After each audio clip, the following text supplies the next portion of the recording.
मंजुरीचा ऐका ना, मंजुरीचा आपण काय करतो, प्रस्ताव आपल्याकडे घेऊन बाल कल्याण समितीला मंजुरीसाठी पैशाची 1 रुपयाची अपेक्षा करू नका. नाही, अपेक्षा आपण करतच नाही. त्यांचं काहीतरी मिसअंडरस्टँडिंग झाले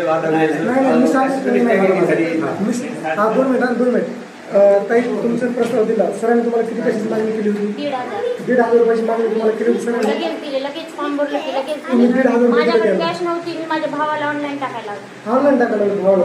अच्छा ताई, तुम्ही केलं, तुम्ही किती पैसे दिले यांना? याला किती? खरं बोला, काय नाही आपल्याला पडणार नाही, काय नाही, खरं बोला.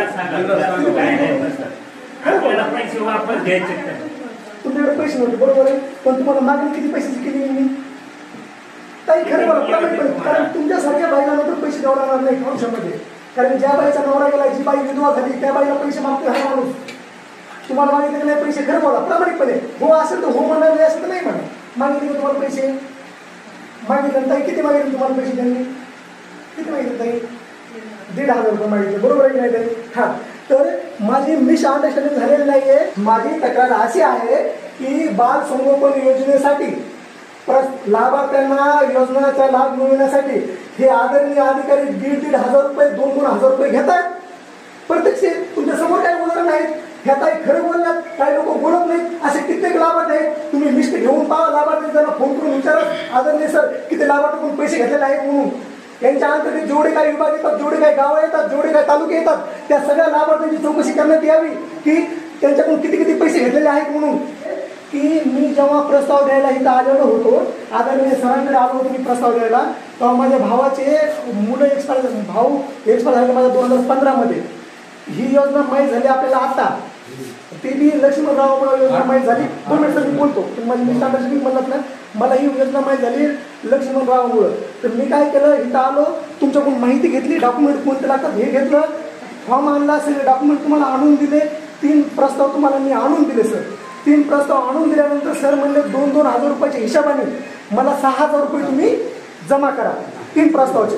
हां, नंतर मी म्हणलं सरांना की सर मुलांची आई मूल मजुरी करते, 200 रुपये रोजाने कामाला जाते, तुम्ही असं करू नका, सरकारी योजना आहे. मग सर म्हणले 1,500 रुपयाच्या हिशोबाने तुम्ही 4,500 रुपये जमा करा. जसं की आता ह्या ताईकडून 1,500 रुपये त्यांनी घेतलेले आहेत की यांच्याकडून ताई तुम्हाला ऑनलाईन याला कुणी पाठवले पैसे? भावाने ऑनलाईन गुगल पे फोन पे केलं, म्हणजे 1,500 रुपयाच्या हिशोबाने मला 4,500 रुपये त्यांनी सांगितले. मी सरांना म्हणलं सर मी एक कार्यकर्ता आहे, मी कार्यकर्ता आहे की मी चळवळीमधला कार्यकर्ता, मी तुम्हाला पैसे देऊ शकत नाही, तुम्ही सहकार्य करा, कारण की घरची परिस्थिती तशी नाही, तुम्ही त्यांचं काम करा, नाही तर मी तुमची तक्रार करेन. तर सर म्हणले ठीक आहे, मी तुझं काम करून देतो, मी तुझं काम करून देतो. सरांनी फॉर्म घेतले, दिले, पण नंतर त्याच्यावरती काहीच केलेलं नाही आहे सरांनी. म्हणजे जे जे पैसे देतात त्यांचे कामं केले आहेत. माझ्या गावातले 10 लाभार्थी आहेत जवळपास, माझ्या गावातले 10 लाभार्थी जवळपास त्यांनी 1,500 रुपये सर तुम्हाला दिलेत. विचारामध्ये समोरासमोर दिलेत. याच्यामध्ये हे असे सगळे आता उदाहरण समोर आहेत ना, असे कित्येक लाभार्थी तुमच्याकडे जेवढे अंतर्गत जेवढे तुमच्या येतात लोक, त्यांची लिस्ट घ्यावा, त्यांना ऑनलाईन कॉल करायचं. ते लोक नाही म्हणले तुम्हाला पैसे दिले सर, मी तुम्ही जे म्हणतात ते ऐका मी. म्हणजे तुम्ही असं ह्याला पैसे घेतात, माझी मिसअंडरस्टँडिंग झालेली नाहीये. जे तुम्ही करतात ते खरोखर आहे. वैयक्तिक तुमच्या फॉर्म बद्दल झाले, तुम्ही माझ्याकडे मार्चमध्ये 1 मार्च सर मी तुमच्याकडे डिसेंबरमध्ये आलो. ताईचं नाव काय? तुमचं नाव काय ताई? किती घेतले?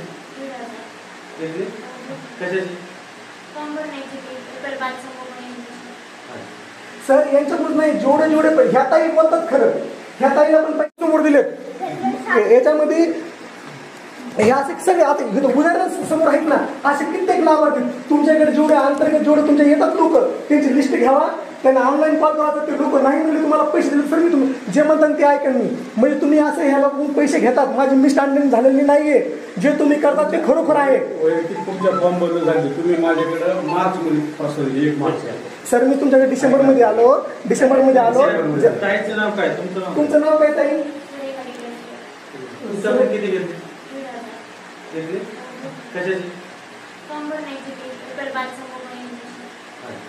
सर यांच्याकडून नाही, जेवढे ह्या ताई बोलतात खरं, ह्या ताईला पण पैशाची मागणी केली, पण ह्या देऊ शकल्या नाहीत पैसे. परिस्थितीच नाही ना, लक्षात घ्या. म्हणजे असे कित्येक लोकांनी त्यांना पैसे दिलेत. आपण माझ्या गावात 10 उदाहरण त्यांनी त्यांना 1,500 रुपये दिलेत. विशेष म्हणजे लक्ष्मणराव समोर दिलेत पैसे त्यांना. म्हणजे ही अशी परिस्थिती, गुगल पे फोन पे त्यांना लोकांनी केलेलं, कॅश दिले त्यांना पैसे लोकांनी.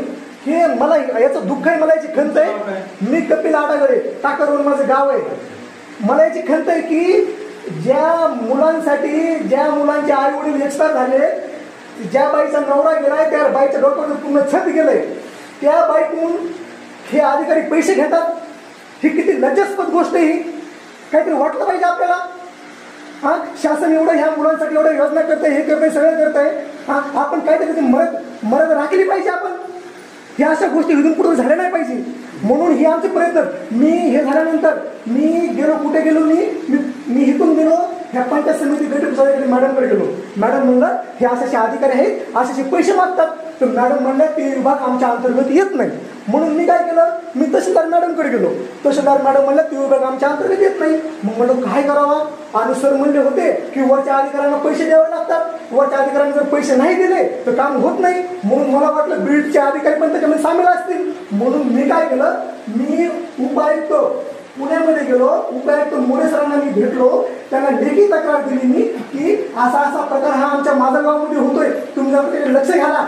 मी 8 तारखेला तक्रार दिली, तिथं लेखी तक्रार दिली. मी तक्रार दिल्याबरोबर आदरणीय साहेबांचे आमच्या गावामधील लाभार्थ्यांना फोन केले. तुमच्या गावामधील कपिल आडागडे यांनी माझी तक्रार केली, मी पैसे घेतो म्हणून. जर तुम्ही सांगितलं चौकशीमध्ये की मी तुमच्याकडून पैसे घेतलेले आहेत, जी तुमची योजना तुम्हाला मिळालेली आहे ती योजना बंद पडेल, म्हणून तुम्ही सांगू नका, असे आमच्या गावातल्या लोकांनी तुम्ही सांगितलं. लोक बोलत नाहीत, लोक घाबरतात, लोक अडाणी आहेत, लोकांचा आज्ञा नाही खूप मोठ्या प्रमाणात. त्याचा आपण गैरफायदा नाही घेतला पाहिजे. मी तक्रार देऊन जवळपास आता 8 तारीख आहे, आज जवळपास 20 दिवस उलटले, तर त्याच्यावरती कोणती चौकशी नाही आहे, काही नाही आहे. त्या दिवशी चौकशी मला पत्र पाठवलं 21 तारखेला की उद्या चौकशी आहे म्हणून. मला पत्र पाठवून 8 दिवसांनी परत ते आदरणीय मंगेश जाधव सर आहेत की परिवीक्षे अधिकारी म्हणून चौकशी समितीचे अध्यक्ष आहेत, ते म्हणले की चौकशी कॅन्सल झालेली आहे, जेव्हा चौकशी होईल तेव्हा मी तुम्हाला सांगेल. मी त्यांना म्हणलं सर चौकशी कॅन्सल झाल्याचं मला पत्र द्या तुम्ही. तर ते आता साहेबाला तुमचे प्रस्ताव दिले किती फायदे माझे ते फायदे दिलेले प्रस्ताव मी त्यांना. त्यांनी काय त्याच्यावर काय तुमची त्रुटी काढली काय? त्रुटी तुम्हाला सांगतो सर, मी जानेवारीमध्ये त्यांना प्रस्ताव दिले. जानेवारीमध्ये त्यांना पूर्ण प्रस्ताव दिले. मी त्यांना उत्पन्न सर्टिफिकेट होतं, सगळं काय होतं. ते म्हणजे इन्कम सर्टिफिकेट नाही त्याच्यामध्ये, पण मी त्याच्यामध्ये ऑलरेडी इन्कम सर्टिफिकेट दिले. माझ्या प्रस्तावामध्ये एक पण डॉक्युमेंट पेंडिंग नव्हते. पण मार्च एंडिंग म्हणजे मार्च संपर्यंत फायनान्शियल इयर चेंज होते, ऑफिशियली इन्कम सर्टिफिकेट लागणारच आहे. उशीर केला नाही, मार्च एंडिंग पर्यंत माझी फाईल जायला पाहिजे होती, ती गेली नाही. मी सांगतो तक्रार माझी काय. तर माझी तक्रार अशी आहे की बाल संगोपन योजनेसाठी लाभार्थ्यांना योजनेचा लाभ मिळवण्यासाठी हे आदरणीय अधिकारी 1,500 रुपये 2,000 रुपये घेतात. प्रत्यक्ष तुमच्या समोर काही उदाहरण आहेत. ह्या काही खरं बोलण्यात काही लोक बोलत नाहीत. असे कित्येक लाभार्थी आहेत, तुम्ही लिस्ट घेऊन पहा. लाभार्थी त्यांना फोन करून विचारा आदरणीय सर किती लाभार्थी पैसे घेतलेले आहेत म्हणून. यांच्या अंतर्गत जेवढे काही विभाग येतात, जेवढे काही गावं येतात, जेवढे काही तालुके येतात, त्या सगळ्या लाभार्थ्यांची चौकशी करण्यात यावी की त्यांच्याकडून किती किती पैसे घेतलेले आहेत म्हणून. आणि यांच्यावर कारवाई झाली पाहिजे. तुम्ही समजा आयुक्ताकडे गेला तर तुम्ही आयुक्ताकडे गेलात ना? हो आयुक्त काय घ्या ना सर, व्हिडिओ करेल त्याचा, व्हिडिओ करेल. सांगतो मी तुम्हाला. बोला तुम्हाला काय होतं व्हिडिओ करेल. बोला बोला ते आयुक्ताकडे गेलं, आयुक्त काय म्हणतो? आयुक्त आदरणीय मोरे सरांनी डायरेक्ट हे आदरणीय सुधीर ढाकणे सर आहेत आपले बीडचे अधिकारी, त्यांना त्यांनी फोन लावला की अशी अशी परिस्थिती आपल्या अंतर्गत होते म्हणले. ते डायरेक्ट त्यांनी चौकशीचे आदेश दिले. त्यांना फोनवरती माझ्या समोर दिले. त्यांनी ते चौकशी लावा म्हणले डायरेक्ट. मग यांचं आता काय माझं फायली रिजेक्ट केल्या का? फाईल सर मी जर तेव्हाच पैसे दिले असते ना, लक्षात घ्या, तेव्हा जर मी पैसे दिले असते तर मला मार्च एप्रिलला पैसे पडले असते. तर आता फायली काय आता रिजेक्ट आहेत आपल्या कसे पेंडिंग येतात प्रोसेसमध्येच. आता माझ्या फाईलचे मला पैसे, माझ्या फाईल तर मला मिळणारच. माझं दुःख हे आहे की अशा महिलांना, ज्या बाईचा नवरा गेलाय, ज्या बाईचा नवरा वारलाय, ज्या बाईचं छत हरवलंय, त्या बाईला अशा माणूस पैसे मागतो. इथून पुढे कोणत्या अधिकाऱ्याने अशा महिलेकडून पैसे नाही घेतले पाहिजे. ही माझी तक्रार आहे की आपण सरकारी नोकर आहोत, आपल्याला पगार येतोय अशा असहाय्य महिलांचं काम करण्यासाठी. हो आहे ना, कॉपी आहे, कॉपी आहे, पत्र आहे, त्यांना ऑनलाईन मेल केलाय, ऑनलाईन तक्रार दिली मी. हे दुःख आहे की असं होतंय म्हणून. हे असं व्हायला नाही पाहिजे की यांना मदत करण्यासाठी सर बसलेले आहेत. यांना मदत करण्यासाठी बसलेले हा, त्यांना मदत करण्यासाठी बसलेले, पण त्यांचं काय होतोय, गैरफायदा घ्यायला ते गैरफायदा होतोय. काय तुम्ही कसे कसे पैसे देत लागलो, तुम्ही काय काम करता नाही, तुम्ही काय काम करता नाही, तुम्ही काय मूलमजूर काय करता, तुम्ही घरी असता, कधी कामाला धंदा जातो लोकांच्या मुली मुली जातात कामाला. मुलींचं वय काय येत आहे, 20 आहे, 21 आहे. ज्या वयामध्ये मुलींना नवरा वडील गेल्यामुळे मुलींना शिक्षण घ्यायची गरज असते, वडील गेल्यामुळे कामधंदे करावे लागतात, त्या कामाचे पैसे हा माणूस घेतोय.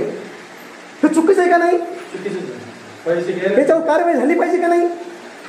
ही खंत आहे, हा ही खंत आहे. जे काही असेल ते खरोखर, आणि चौकशी करायची असेल ना, जेवढे काय लाभार्थी आहेत खरोखर प्रामाणिकपणे चौकशी झाली पाहिजे सगळ्या लाभार्थ्यांची, की बाबा तुम्ही लाभ घेण्यासाठी काही पैसे दिले आहेत का, यांची खरोखर चौकशी झाली पाहिजे इमानदारीने प्रामाणिकपणे. मला म्हणत नाही पण त्या अधिकारावर विनाकारण अन्याय झाला पाहिजे, अजिबात त्यामध्ये मी पण नाही, हा त्यामध्ये मी पण नाही. जे खरं आहे ते झालं पाहिजे. हे तिथून कुठेतरी असं झाले नाही पाहिजे कोणती गोष्ट. ही खंत आहे, माझी भावना युद्ध आहे. उद्या समजा मी गेलो ती वेळ येणार आहे. आता तुम्ही ह्यांची वाईट कुठपर्यंत त्याची चौकशी